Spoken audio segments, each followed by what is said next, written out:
Yo, if you ain't know, you know, now you know. Yo, we are reacting to hold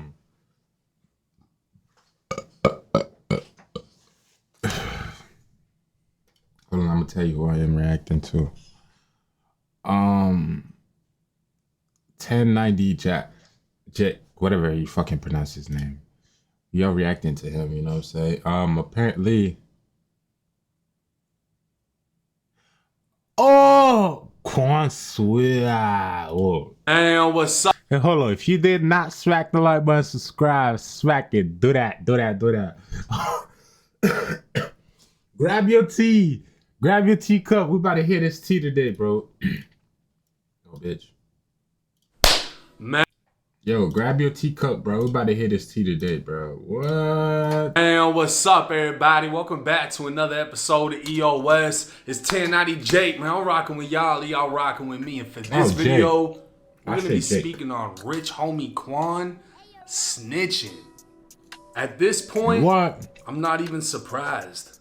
Not only has more paperwork dropped in the YSL case, but an audio recording just dropped of none other than Rich Homie QUAN spitting a whole verse to law enforcement about Young Thug.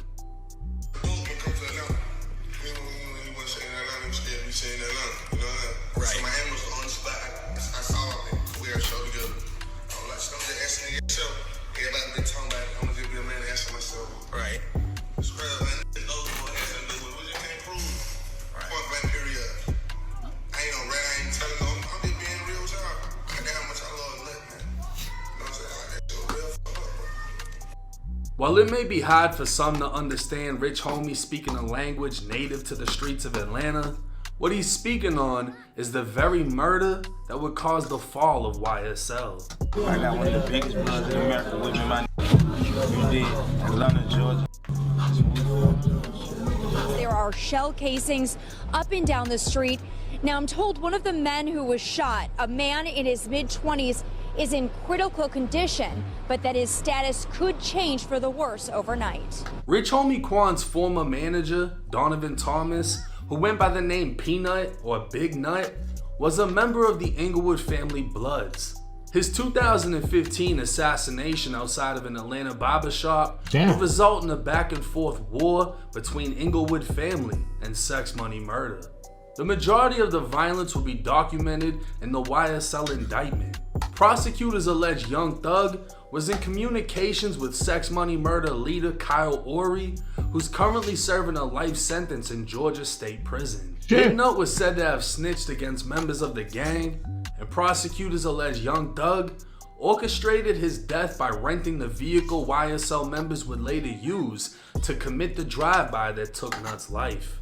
After the hit, Thug and the alleged shooters would take a trip to Miami to lay low. Rich Homie QUAN would speak with investigators explaining he never saw Thug in Atlanta after the murder. He was going to confront him at a Miami show over the rumors that Thug played a part in Nut's death. Rich Homie would allege people knew Thug had something to do with it, but they couldn't prove it. He'd then say he isn't a rat and he isn't telling, he's just keeping it real with investigators. Rich Homie would also allege Thug was jealous of the relationship he had with Nut, as Thug wanted to control the Atlanta music scene and Nut was keeping Rich Homie at a distance from Thug. This wasn't all Rich Homie would speak on though. 2 pictures of the interview transcripts would make its way to News Made It. Rich Homie would state him and Thug frequented or resided in the same condominium leading up to Nut's death and that they were cool.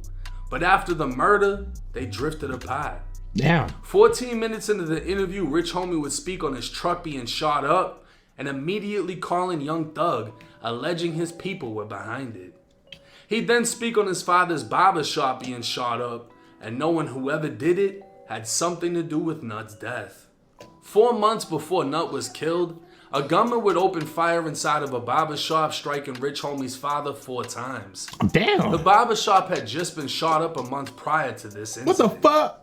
Investigators believe the attack stemmed from Rich Homie beefing with local rappers, but at the time, Rich Homie QUAN denied the rumors.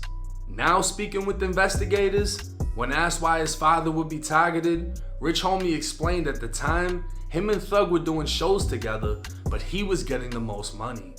They wanted his dad out of the picture to further control Rich Homie's management, and they knew his dad was at the barbershop 24/7. He had no proof Thug was behind the shooting, but he did bring up an argument his dad had with Birdman. His father wouldn't share the details on what was said, but would later tell him, "We're gonna fall back from them." 22 minutes into the interview, Rich Homie was asked why he wouldn't sign with Birdman, and he explained other artists are constantly complaining about their financial situation. He felt he'd make more money on his own. Yo, this nigga feel federal as fuck, bro. How the fuck do he know all these information, bro? Damn. And later signed. Rich Homie would say that after Nut was killed, he didn't contact Thug, and Thug didn't contact him. Thug would move out of the condo about 2 weeks after the murder, and when asked why Thug called him Bitch Homie Quan 2 months after Nut's death, he didn't have an answer. Providing the investigator with Young Thug's phone numbers, the investigator... I did not know Young Thug and Quan break up. I know. I end up finding out and shit, but like for a whole like year straight or 3 years straight, whatever, bro. I was like, since he dropped since he had dropped that song, bro, I ain't heard nothing from Thug, Rich Homie Quan and Young Thug. Them making a song together, bro. That's asked if Thug ever made any threatening messages to him, but Rich Homie would state he's smarter than that.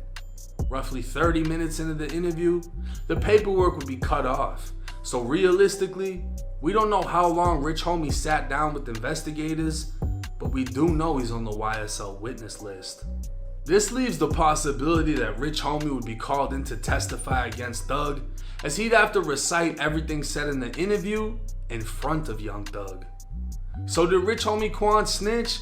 Absolutely. He's alleging Thug was behind the murder of Nut, the shooting of his father, and the shooting of his truck. Rich Homie would say he's keeping it real with investigators, and regardless of whether or not he portrayed a street lifestyle and abides by the street code, this is another major loss for the city of Atlanta, as another Atlanta rapper has cooperated. Now this is bad, and from what I heard from a source in Atlanta, the DA is trying to find out who's leaking all this, and they're trying to put charges on people for leaking this information, because stuff like this will make a witness not want to cooperate. And if a witness is like, hey, I just got exposed by so-and-so and they just released all this stuff that y'all said wasn't gonna get released, I don't want nothing to do with this, I don't want to testify. Man, all I could say to this, all this shit, bro, everybody in this bitch getting played. Everybody's getting played. And not even getting played. Getting played. Everybody's being fooled, bro. They are fooling. Foolishness, bro. I say foolish. Definition of foolishness. No cap. Like the music industry, like, if you look at the YMW Melly case and shit, if you look at it, it was one point YMW Melly had got arrested because he fired a gun at a bunch of jits or some shit like that, right? That shit had nothing to do with that the death sentence that he got sentenced for. Probably say the shit wrong, but so it was like some shit totally different with the case, the trial he got going on right now.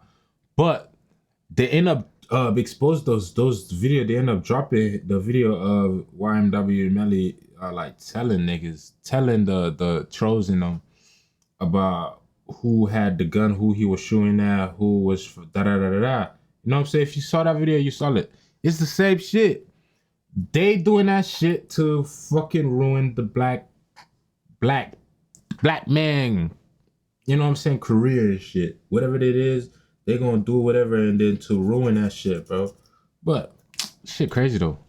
The courts can then charge that person with tampering with the witness. You just affected the case by fucking up a witness testimony. So this is getting deep. They're trying to find out who exposed YSL Woody. I guarantee you they're trying to find out who just released the audio to Rich Homie Quan. I feel that a lot of people are gonna have different opinions in this situation. They're gonna talk a lot of Does shit. Rich Homie Quan abide by the street code? I never heard of him having a gang affiliation. I don't really remember him talking about shooting people, this, that, and the third. He's saying a close friend of his was killed. He's willing to tell investigators everything he knows. He's saying his father was targeted and shot, and he himself was targeted and shot at.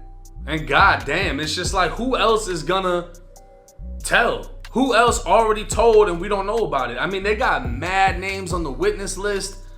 Even Lil Wayne and YFN Lucci. And Lucci just denied the deal they were trying to give him in his RICO case. So I can't imagine what they have that would make him a witness in this case. But in my opinion, just from what I read, since we don't know how long this interrogation actually was, we just know it was about 30 minutes, he did bad. He definitely did bad.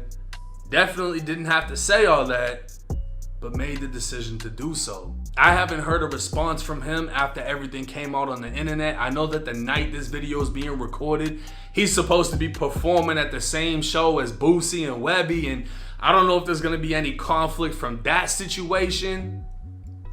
We're just gonna have to wait and see how this plays out. Damn. But hey, let me know y'all thoughts and comments in the comments section. It's 1090 Jake. I'm rocking with y'all, and y'all rocking with me. Till next time. Nigga, yo. Y'all, let me know in the comment, bro, if y'all end up discussing that shit in the comment, bro. I'm gonna pay attention, bro. Y'all let me know what's going on. What the fuck?